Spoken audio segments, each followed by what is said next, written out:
This conference will now be recorded.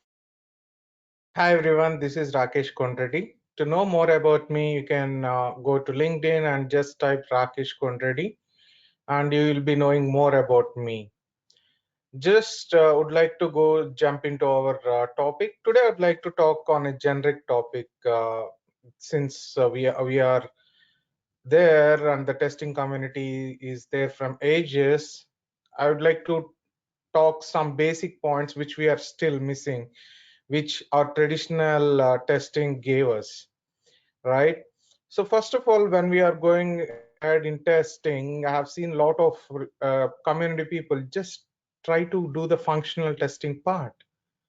But however, there are a lot of testing which is there, which we are not concerned and we are not testing it, and finally end users are facing issues.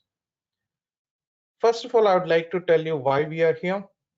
We are here to make sure to wear the hat of the end users and think like end users can use the application and use different testing strategies, then to make sure that before the product is going live, that this is going to be used by our customers and they also will feel happy. That's where we build the products where it not only meet the testing requirements or the product requirements, but also it is also user friendly, right?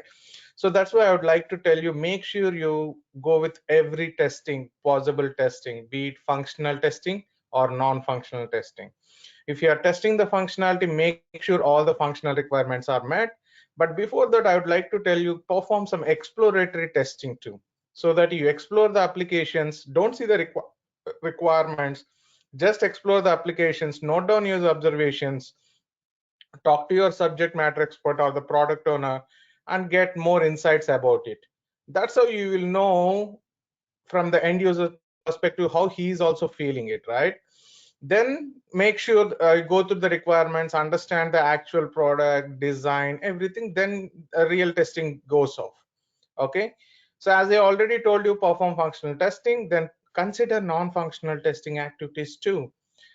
Understand the importance of performance testing. If your product is utilized by millions of people or more than hundreds of people, then performance testing. Make sure you perform load testing to know what is the load that your system can handle. Perform some stress testing to know the benchmark that your system can handle.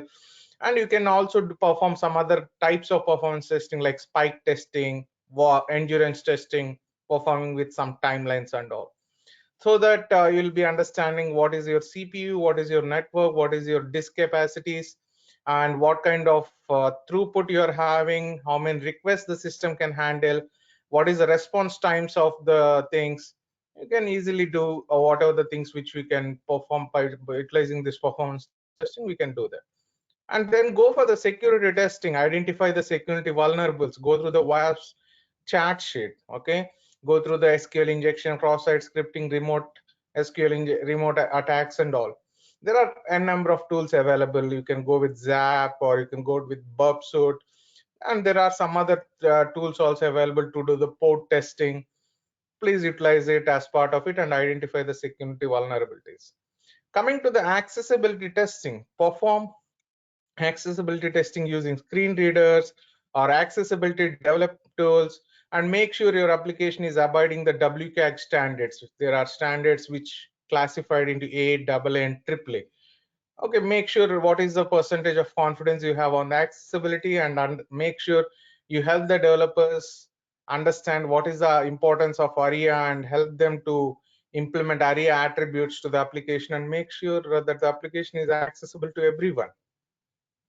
And there are some other testings. It again depends on your application, whether it is compatibility testing. For example, you want to make sure whether the application can be accessible on cross-platform, cross-browser, cross-device. Just perform some compatibility testing. Then goes with installation testing, reliability testing. Okay, you can keep there are n number of testing you can perform on it. Okay, and coming back to the basic thing which we are missing, as I told you in the initial time, that we are missing the test plan. Okay, so basically when you implement the test plan, you'll get all these insights of different testing. You'll be knowing how to analyze the product. You'll be doing exploratory testing. Who is the end users using the application, how the application will work. Then define the test strategy by knowing the what is the architecture of the product, what is the web server, what is the application server, what is the database server, what are the other third party things which are integrated with our application, and what is how the graphical user interface looks like.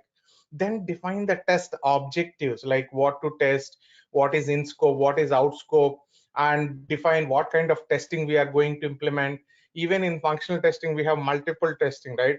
We can define traceability matrix, requirement traceability matrix, have the features align with the defects, and we can implement like what kind of testing in functional testing, and divide into different types. If it is initial build, sanity testing, then smoke testing, then you can go with some other testings like monkey testing, gorilla testing, testing with different sets of inputs. Test as much as functionality and make sure it is user friendly and meeting the requirements. Then, as I already told you in the initial points, perform all the kind of non-functional testing. Then plan the exit criteria, like how you plan the entry criteria, you also plan the exit criteria to make sure, okay, if this criteria is met, then I'm pretty much confident to say, hey, testing is completed and you can go ahead and promote the build to the next environments like staging or production. Okay, when I say staging or production, make sure you advocate the developers to have the CI/CD pipeline. Make sure you follow the test pyramid architecture. Encourage your developers to write more unit tests. You can also concentrate on the web service test, integration test, component test. Then you can take the critical functionalities to the graphical user interface test, right? So you can follow the test pyramid, make sure everything is working fine, both the testing with human interaction whereas testing with some automation. So you have the complete test strategy out of it. Once everything is done, before you are doing testing, I missed a point, you have some test environment to perform all these things, right? So make sure a well-defined test environment which is a replica of how the production is. If the production is 100%, make sure at least you have the infrastructure of 20% to 30% which matches it. Then you can perform the testing, have the estimations, deliverables, limitations, everything is there. This is all before you test the product team. Okay, so then you document everything, then rest all follows as per the plan. Then you deliver the product with ease. Since you are working in agile, make sure all the things we need to abide with change of the requirements. Okay, so you test the product, and whatever the latest improvements may be, whether it is machine learning algorithms, you can test how the algorithms work, what is the confidence metric, what is the true positives and the false you can make analysis out of it. Beat the blockchain testing, make sure how the blocks are formed, what is the encryption strategy which they are using. If it is a payment gateway, make sure what is the payment gateway, what are the things which they are used, who is the merchants, who is the issuing bank, who is the authorizing bank, what is the how it is capturing it, if there is a refund, how it is sending a refund to the issuing bank. Make sure learn all the payment gateways or payment testing methods. Okay, overall I told so many things to you, but my main objective is make sure you enhance your test practices by day to day, and make sure you go ahead with the functional testing as well as non-functional testing. Choose the best works for you, define a test plan, define a test strategy, then start testing. Okay, I hope it helps everyone. Have a great new year to rest everyone in the test community, and let's be together. Thank you everyone. See you.